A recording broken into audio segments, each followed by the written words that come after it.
హైదరాబాద్ విజయవాడ రహదారిని 6 లేన్ల రహదారి పనులు చేపట్టాలని కేంద్రాన్ని కోరామని మంత్రి కోమటిరెడ్డి వెంకటరెడ్డి అన్నారు. కేంద్ర మంత్రి నితిన్ గడ్కరీతో సమావేశం తర్వాత కోమటిరెడ్డి మీడియాతో మాట్లాడారు.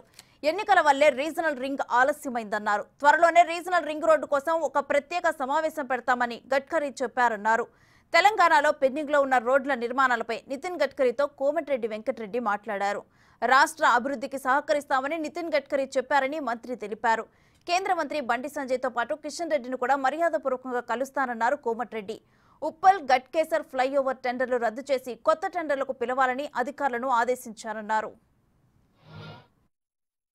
అనౌన్స్ చేసి 2018 నుంచి రీజనల్ రింగ్ రోడ్ మీద చర్చ జరుగుతుంది తప్ప ముందడుగు పడతలేదు.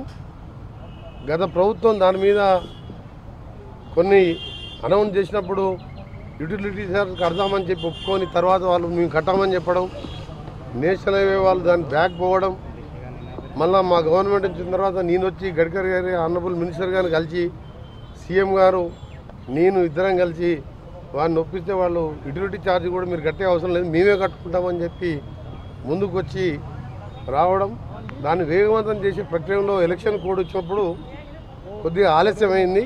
మేము అనుకున్న వర్క్స్ అందులో రీజనల్ రింగ్ రోడ్తో సహా హైదరాబాద్ విజయవాడ జాతీయ రహదారిని 6 లేన్లుగా మార్చే,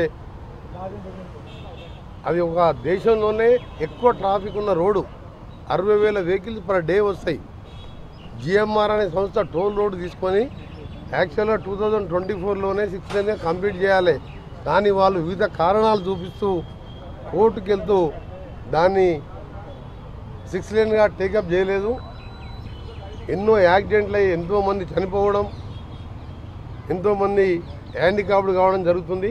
దాన్ని నేను ఎంపీగా ఉన్నప్పుడు ఆనరబుల్ మినిస్టర్ గడ్కరీ గారిని అడిగితే 375 కోట్లతో 17 యాక్సిడెంట్ స్పాట్ గుర్తించి 375 కోట్లు శాంక్షన్ చేయడం జరిగింది.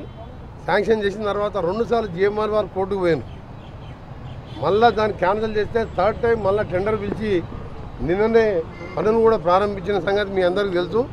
అవి కూడా డిసెంబర్ లోప టెంపరీ రిలీఫ్ అట్లీస్ట్ యాక్సిడెంట్ తక్కువ చేస్తూ హైదరాబాద్ను విజయవాడని వెంటనే 6 లేన్గా చేయాలని చెప్పి ఈరోజు నేను మా ఈఎన్సీ గారు గణపతి రెడ్డి గారు ఇంకా మిగతా అధికారులతో కలిసి మినిస్టర్ గారిని చెప్పడం జరిగింది. త్వరలోనే దాని మీద మీటింగ్ పెట్టి దాన్ని పరిష్కరిస్తామని చెప్పి వారు హామీ ఇవ్వడం జరిగింది. రీజనల్ రింగ్ రోడ్ కూడా దాన్ని సపరేట్గా మీటింగ్ పెడతాను, దాన్ని కూడా రివ్యూ చేద్దామని చెప్పి వారు చెప్పడం జరిగింది.